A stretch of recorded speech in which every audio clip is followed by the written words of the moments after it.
But I see you guys had one job. You couldn't keep the market up for me. What's going on here?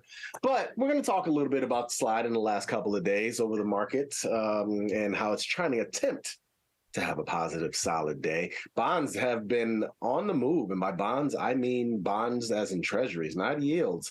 They've been the longer end has been on the way up, I've noticed over the last couple of days, while the near term is staying flat. Of course, that's making people a little bit nervous about what's potentially supposed to coming up ahead. Maybe a recession. You ever heard that word before? We've talked about it a lot. And we got to take a quick little look at the job market with continuing claims on the rise. In the meantime, I am Jamal Chandler, and welcome to the most dangerous show on the Tasty Live Network. It's Engineering the Trade. Was out of town for a couple of days. Had to go check out the family. And by the family, I mean my mom, my dad, my brother. See how everybody was doing. You know, I'm up here in Chicago all the time doing these cold winters, doing all of it. But I got to go down and check out the fam in the South every now and again. So sing it's up to my dad and my mom and my brother. Good times. I tell you what, that city is growing. So I have some familiarity with that city. I graduated high school there, lived there, a couple of years in my teens, early 20s. And it was, it's always been interesting every time I've gone back there over the last several years, just to see how different things are. Every time there's a new building in the downtown or just something different and changing. Because you got to understand, a city like Charlotte, North Carolina was always fairly, small in a way. It had all the makings of a big city, interesting downtown with buildings, the infrastructure, the big highways, huge lane roads, but it was always still fairly small. And then professional sports started to change it. Yeah. It gets a basketball team in the late 80s and it gets a football team in the mid 90s. And each year after that, that place just started to explode. And I tell you now, it's interesting because you're seeing houses and stuff being built in areas that were typically like kind of country, like 30, 40 minutes outside of the city of downtown of Charlotte was not even considered Charlotte. And now those are considered neighborhoods. I've seen this before. I saw a similar thing in Atlanta, Georgia. Got a lot of familiarity with that area. I went to college there, lived there a lot as a kid as well. Similar deal. It's interesting to watch a city just explode right before your eyes. So shout out to anybody on the stream who's on Charlotte. Speaking of the stream, if you're watching the show on the Tasty website, go to the Tasty Live YouTube page. Should be right there. The show is the only one that's filming right now. Check me out. Get in there. Jump in the chat. Type in some comments. I don't care what you type in. Just come alive. Let the chat come alive. You know what I'm saying? And while you're there also, too, like and subscribe all this content. Really appreciate you guys for who watch the show, who watch all of our shows. We all love it. It inspires us to sort of go out and do more content and make more stuff that's interesting pertaining to the world of options and trading. So that's what it is. Let's pull up some slides and let's talk about some of the things we've seen over the last couple of days. Well, you guys have seen it more than I have. I have been on the sidelines. Stocks halted a 5-day slide after bouncing off the 100-day moving average. Now, I'm hoping this holds up. That's the cool thing about doing a live show, right? We put that out there, the idea of stocks potentially halting a slide, but we still got an hour and 10 minutes in the trading day, and anything can happen. A little bit ago, we saw the market faltering because that news came out about the FTC is going to sue Microsoft over the Activision deal. It's always kind of been iffy if that deal even goes through. We'll see what ends up happening. Nevertheless, I noticed early in the week when markets were dipping, we had a big move down on Monday. And I believe, I think I got a little sick from traveling, just a little bit, like a little cold. It's weird. You move around a lot. You're seeing, at least I don't have a flu. That's knock on wood. No flus here. But I did notice it. I noticed a lot of people sniffling in and around, travel. It is what it is. I mean, the last 2 years, all the little normal sickness things that would normally happen, right? We really haven't had that because we really haven't had a lot of contact with people. So as long as you don't have the flu, that's good. Be aware of that. I had a flu shot anyway. Stocks halt a 5-day slide after bouncing off that 100-day moving average. We saw the big moves on Monday and Tuesday specifically. I think those were number 58 and 59 on the year of downside moves greater than 1%. And I've had on long put spreads. I had on, and I'll talk about that when we get to the portfolio or later on, of course. But I had long put spreads, and I incrementally took them off over those 2 day the big slides on Monday and Tuesday, because basically we got back down to the levels prior to when Powell spoke, which we saw the huge move, of course, the 1 day move, and it just seemed prudent to sort of take off some wins here leaning into these spreads. I didn't really do all of them at levels that I wanted, but I mean, it made sense after seeing these big moves. And now I think at some point we're going to set up maybe for an upward move, possibly. Maybe if PPI doesn't do what some people think it is. As a matter of fact, we have a poll in the chat about PPI. Let me know what you guys are thinking about for this next upcoming event. I don't even know how huge the event is going to be. I don't see necessarily anything in equity straddles that make me believe it's going to be a big move, but we'll talk about that later too. We'll see. Bonds, meanwhile, we're starting to see, as the year ends, we're starting to see potentially a shift in what bonds have been doing throughout the year. Now, near-term bonds are still high. Let's just focus on yields for the time being. Near-term yields are still high. I think we got the 2-year at 4.2%. We've seen the 10-year been sliding for a while. I think it slid below 3.5% the other day. 10-year and 30-year bonds have been moving lower. As a matter of fact, they're at levels last seen in September. TLT, which of course is the 20-year bond pricing, is up 15% in a month, right? So again, longer term yields, we've seen those pull back. We've seen longer term bond prices move up, yields and bond prices move inversely. So I'm basically saying the same thing here, just telling you with different durations, of course.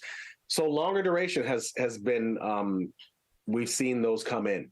As far as bond prices, as far as bond yields, we've seen those come in. And again, we've seen the 10-year dip quite a bit over the last several months.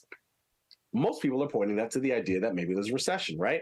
When they talk about the 10-year and the 30-month spread, when they talk about the 2 and 10, which we've been talking about all year, all of them are at the deepest inversion levels that we've seen not since the early 1980s. You got to wonder, and everybody's going to keep bringing this up until we get some pivot, basically, right? Like everybody's going to keep talking about what bond yields and what bond prices are doing until we get some pivot. Because again, seeing that disparity in near-term yields versus long-term yields, that only means one thing. That only means potential chances for a recession. That only means potential chances for companies continuing to tighten, their situations at their corporations for less hiring potentially, which we have yet to really see. But on that note, continuing claims. Now, we just saw, we've been watching this for weeks on end. They come out every Thursday, initial jobless claims, continuing claims. But continuing claims is interesting now that they rise to the highest level we haven't seen since February, which essentially means it's a little bit harder now for people to leave a job and then go to the next. If you're seeing continuing claims come up, it's because these people are continually remaining on the federal benefits week to week with regard to jobs. So this is the thing, I know we're going to continue to watch for it. We're getting in this seasonal time period too, where you talk about jobs, initial jobless claims and continuing claims, but we got to keep an eye on these and see if there's any chances of a shift. In the meantime, leftovers. Are these World Cup matches getting longer? Let's move to the next slide. Did you guys watch much World Cup? Any of you? Anybody in the chat? I really hadn't watched a whole ton. And then I watched the game last Saturday, where the U.S. played against Netherlands, where we lost. Let's move ahead to the next slide. When we played against Netherlands, we lost that one. Tough one to lose. Watched actually a bunch of different matches the other day. Watched the Portugal match where they just completely ran those dudes out the building. Watched Spain surprisingly lose, right? That was really fascinating. But this is a chart showing the amount of time during these matches. So obviously the one that sticks out right away is England versus Iran. 117, this is in minutes, 117.16 minutes. You notice a lot of these are getting pretty, when you go and you look at the group stage from 2018, from 4 years ago, average was 96 minutes and 96.59 minutes. Now you have a situation of most of these games were well over 100 minutes. And there's been a lot of stoppages, right? I mean, is that part of, for those who are super soccer aficionados, I love the game of soccer. I love to play it more than I love to watch. But I'm curious, are there, do you have a set number of times where you flop throughout the, I'm not joking. I'm curious. Is there a set number of times that you come into the mat and say, okay, we know if we flop, for every time we flop, that's at least a solid minute. So we want to try and work on getting, flops. If we're in the lead, we don't want to flop at all, right? Because we don't want to slow this thing down. We want to make sure there's little to no extra time on the clock so that we can get our goal and keep it moving. I wonder about that. I'm sure there's all kind of strategy. I mean, there's always strategy to something. The strategy to NFL games, the strategy to NBA games, the strategy to everything. I'm convinced of. I guess there would be some type of strategy coming into every game, depending on how you score and all of that. I don't know. Mr. Premium says, no, I don't follow sports. Really? You'd be surprised what you figure out with sports. It's interesting, man. You figure a lot out about people and about strategy, about everything you're trying to get done via sports. I've always found that the people that I have the most chemistry with that I work with, they played sports just like I did. You have a certain mindset. I'm telling you, it's interesting stuff. Let's move ahead to the next slide. Got a couple of charts for you. It's been a couple of days. Equity vol levels generally fall heading into the summer and heading into December. Now, it's generally, right? Depends on the year. But it's also a sign of kind of liquidity in a way, somewhat sign of liquidity and somewhat sign of the sort of temperament of the market heading on certain times. We see, and you got the VIX median, you got the VIX average, but they kind of both show you the same thing. I mean, you see volatility, it's seemingly higher at the beginning of the year as things are starting to happen. Markets are moving a good bit. You have that. It's interesting to see that VIX on a median VIX is a little higher and the average VIX is a little bit on the higher end, closing in around that long-term average of VIX of 19 to 20 at the beginning of the year, because we typically have what you call that January effect, where stocks, particularly with the small caps, and again, this is, tried and true stuff that they always talk about. Doesn't always happen. But anyway, I'm surprised to see that VIX is that high in January on average and within a median. But the point of this is to show, which you probably kind of know, volatility tends to fall as you're heading into those summer months when liquidity kind of dries up and things get fairly quiet. We see it rise again towards the end of the year, heading into that August, September, October time period. I'm sure you heard ad nauseum. September is one of the most volatile months, and they kept saying that kind of thing. And then usually, as we get towards the end of the year, market starts to taper off, volatility starts to fall. We saw this a week and change ago. Volatility, of course, picked back up after you have 5 straight days down in the market. It's going to leave a little bit of a dent, but equity vols tend to fall heading into the summer and heading into December. So something to keep in mind as you're getting your trades up. Move to the next slide, please. Little timeline we got for stuff from crypto this year. Remember in February, of course, we saw the Russia and Ukraine conflict sort of kick off. That was definitely something that affected all assets. Bitcoin wasn't any immune to that. Then, more interestingly, we had the Fed's first rate hike. The first post-pandemic rate hike started March 16th. Now, you got to keep in mind, these rate hikes obviously have affected Bitcoin, but then there's been other things as well, right? May 10, that's when that Terra USD peg collapsed. And of course, that was one of those first situations that made people say, whoa, this is one of the reasons I was scared of Bitcoin, because something happened that I didn't understand. Celsius froze withdrawals. That was June 13th. Again, people were like, why is that happening? I didn't think that this would happen. Another thing that made people nervous. I need to add a couple other things. There's Voyager is in there, even though nothing has quite happened yet. But of course, the biggest of them all has been the FTX bankruptcy. As a matter of fact, it seems like every time a new story comes out more recently, it's some kind of FTX related story, and it makes the market a little bit more nervous. It makes things a little bit more unbearable in the equity markets, and people, I'm in the Bitcoin and cryptocurrency markets, and it makes people just that much more nervous to try to jump back in. Now, recently we've seen Bitcoin try to hold on to that $17,000 level, the 17K level. it's been somewhere around 1 to 3% of those levels, and that's actually not a bad thing. As it starts to trade sideways, it's trying to find its footing. You would think. You can see that happen for a while between basically July and the FTX issue. It was trading relatively sideways, right? Between 20% around that 20K level. We talked about that a lot on the show. How it was sitting around 20K. Couldn't quite get over the hump. It jump up and then it come back down, but it come below 20K, maybe around 19, 18.5, but 20K was the magnet.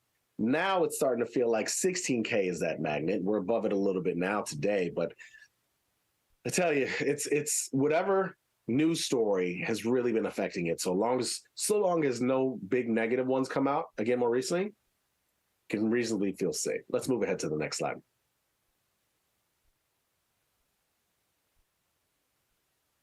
Crude oil is now down for the year. At least it was earlier today. Now, this could be subject to change by, I don't know, what time is it? I mean, you just never know. But, there's tons of stories with crude throughout the year. It's just a little surprising to see crude at these levels now. However, when you take into account, again, the amount of rate hikes that we've had, no asset is immune to rate hikes, and oil is definitely one of them. I mean, this has been one of the many assets that's been pushed down with the amount of rate hikes starting to come. It gets a little bit harder to function when rates go up the way that they have been at the speed that they've been doing. And then again, you got a lot of the news stories, what's going on with supply and demand in oil. There was something that and some news that came out today with regard to oil. And so it's been quite a ride in oil, because we saw, of course, the highs in June when it was trading at 130 and change, and it was just kind of fascinating. But it's been an interesting fall more recently. Now, when you look at XLE, of course, it's going to mirror it to some degree, but always keep in mind, as much as these companies are oil companies, they're stocks too. And so sometimes they're going to act like stocks, sometimes they're going to act like oil companies. They might have a similar trajectory, as you can see, between crude and between oil names, stocks, but again, always keep in mind, there is a little bit of a difference, and it's not going to always be the exact same. But again, oil's down on the year, at least as of today. We'll see what happens over the next coming weeks and the rest of the year. Let's move ahead a slide. I tell you, VIX is relatively low right now compared to historical vol. This is a chart that we look at fairly often. VIX, of course, is the 30-day forward-looking measure of volatility, and historical vol is a backward-looking measure of historical. VIX is a 30-day forward-looking measure of expected volatility, and historical vol is a measure of backward-looking volatility. It's based on how much the stock moves up and down, historical vol is. And so we look at this measure a lot to see how potentially elevated expected vol is over the moves that have happened in the stock more recently. Usually when this thing is positive, when it's to the upside, that means VIX is trading over. And obviously, and when it's not, historical vol is trading over. And right now you can see historical vol is trading over because of the moves that we've had over the last couple of days. Sometimes when this happens, it's usually when we're deeply when there's deep fear in the market. If I extended this chart and showed you long time, you'd see in 2020, this was mostly negative for that time period of April and March, because historical vol was just that high, because the moves we had were so large, even larger than what VIX was telling us it was going to be going forward, right? And then June this year is actually a little bit of an example of that. The historical vol, things were moving so bad. That was when our rough time period of the market in June, and things were moving so insanely that it was over VIX. This current time period is not quite the same. It's just saying VIX is very low compared to historical vol movement. So something to keep in mind. Let's move ahead to the next slide. Earnings we got coming up. AVGO, little semi-name. We got Chewy coming up. We got Costco coming up, which is fascinating. I tell you, a lot of the stores that I've been in recently, you talk about this inventory thing, whether it's been a Target or a Walmart, there's no empty shelves. You notice that? No empty shelves. Same thing with the Kohl's, no empty shelves. The inventory is just spilling out into the aisles. Seriously, no joke. I've noticed it. DocuSign, another big one when you talk about earnings coming up. Lulu, of course. We got Man U. There's been a lot of talk with Man U recently. Didn't Cristiano Ronaldo leave Man U, or he asked for a release, right? I believe that's what happened. I could be wrong. And then I think the the club is up for sale. I didn't even know that the same people that own Man U are the same ones that own the Tampa Bay Buccaneers. Talk about rich. Yeah, interesting. Restoration Hardware, higher end retail. Higher end retail for the most part has done well throughout the year. Higher end RH, Lulu, possibly. So maybe that's a segue into what's going on with their earnings. We'll see. Vail Resorts, look into travel, of course. Airbnb did struggle the other day on their earnings, right? Maybe that's something to think about before you put a position in Mountain. And then Li Auto, of course, is one of the EV names, is one of the Chinese EV names. I'm pretty sure they're not as, I can't remember the difference between the size-wise difference between them and NIO. I'm not sure. Number of S&P 500 stocks above the 50-day moving average is 405. We're still 80% above on 50-day moving averages. That's pretty good. Even though we've had this big slide over the last 4 days or 5 days, not including today, of course, but that's pretty decent. Tell you what, let's take a gander at the platform. Like I said, I mean, I got, I've risked off. As a matter of fact, I want to say these are probably my highest cash levels I've had since I think they're the highest cash levels I've had the entire year. So I'm like 70%, 75% in cash right now. And that's where I stand. I just haven't, after we had the big move after Powell's discussion, I closed out some of the longs that I had. I put on short these long put spreads, which were short delta, of course, anticipating a move down. I subsequently got that move down on Monday and Tuesday this week. Took them off on Monday and Tuesday because I had I think you got some. Well, who don't know? I had a Tesla put spread in January. Took that off. Small gain on that one. BIIB. This was actually a pretty good one. I had a January put spread in here. Given the way that stock has been, I thought it was pretty elevated. I thought it was right for a fall. And the IV rank was low. So why not? And that worked out. God, it's still sliding. They've been ugly. I could have held that a little longer. But, you can't make that game. I mean, you can't play that game. I was up 40%. It was a good time to take it off.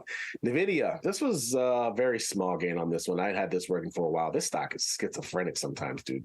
I mean, look at it. It's up 9% today. I don't even know why exactly. I mean, I'm sure there's a reason, but still, it just, the moves. This stock is something else. It's a hard one to play at times. So anyway, I took off most of my spreads. I still do have some, and I'm going to have to readjust them because banks have gotten rocked recently, which probably you guys have seen. A lot of bank names have been getting beat down. A lot of those CEOs are coming out and saying there's, things aren't going to be pretty for a while there. I've had these zebras on in bank names. I'm going to have to readjust, and we'll see how it turns out. But I might start readjusting tomorrow. I got one in Citi. I had one in Bank of America that basically I was long I don't know. It was basically out of the money at this point. So I just closed that out. I'm going to add more on that. I do like the idea of being long banks, especially if the IV is low. IV is obviously popping back up now to some degree in some of them, but the IV is low in these, and their earnings. However, I might start to put them out in February. I might keep them in Jan. I'll keep them in Jan. I'll just deal with the earnings. It is what it is. But I do have a couple of things that I'm looking at that I wanted to look at from the long side. However, I don't know. I'm a little now vol has picked up a little bit in some names, for example. I mean, I wanted to get long call spread in Tesla, but I'm not going to do it with IVR 26. But I feel like stock at 169, 170, I'd want to start to build a position there. It was there earlier today. I missed out on it. That's my sad story. But look, markets are basically seeming to hold up. We should end up with a positive day here ahead of the PPI number coming out tomorrow. SPOOS is up about 0.5%. NASDAQ up 1%. 0.4% for the Russell 2000. Like we said, the near-term yields are still elevated, 4.3% just about in the 2-year, 3.7% in the 5-year. The 10-year did manage to climb back above 3.5, but now it's above the 30-year, which is not pretty. And again, that's kind of recessionary. Volatility is in today. This VIX was trading over 23. That has since changed. I'm trying to think, when does VIX expire? Is that next Tuesday? I'm not exactly sure. No, we got 2 weeks from yesterday. 2 weeks from yesterday. So the 21st is when the December VIX will expire. You can always look that up. January VIX trading 24 and change, but you can see it's in contango, right? You see DECE, you see Jan, you see February VIX, each month consecutively in front of lower than the other. That lets you know we're in contango at the moment, which basically means the market is not super fearful right now. Oil, of course, we said sitting at lows of the year right now, and which is, again, quite fascinating. You're seeing prices at the pump come down quite a bit. Not surprising there. And Bitcoin and Ether clinging to their levels, clinging to 17K for Bitcoin. Ether trying to hold on to 13,000, of course, and gold sitting at 1,800, silver sitting at 23 and change. So I will be interested to see what happens to PPI tomorrow. Speaking of which, we'll look at our poll before we go. PPI data comes out tomorrow. Are you bullish, bearish, staying on the sidelines? 43% of you are bearish. 38% of you are bullish, and 19% are on the sidelines. I'm staying on the sidelines for this specific event. I don't have anything that I'm trading, but I'll be looking to see what things look like afterwards. Of course, the real setups coming up are for next week's events, where we have the CPI report, and then we also will have the FOMC, which they're more than likely going to rate hike. I haven't looked at the recent chances, but probably 50 basis points. And then, of course, we have expiration that coming Friday. So, folks, that's all we got here for today's Engineering the Trade. It's good to be back, man. And as always, be smart, be patient, trade small, trade often. I'll see you guys later.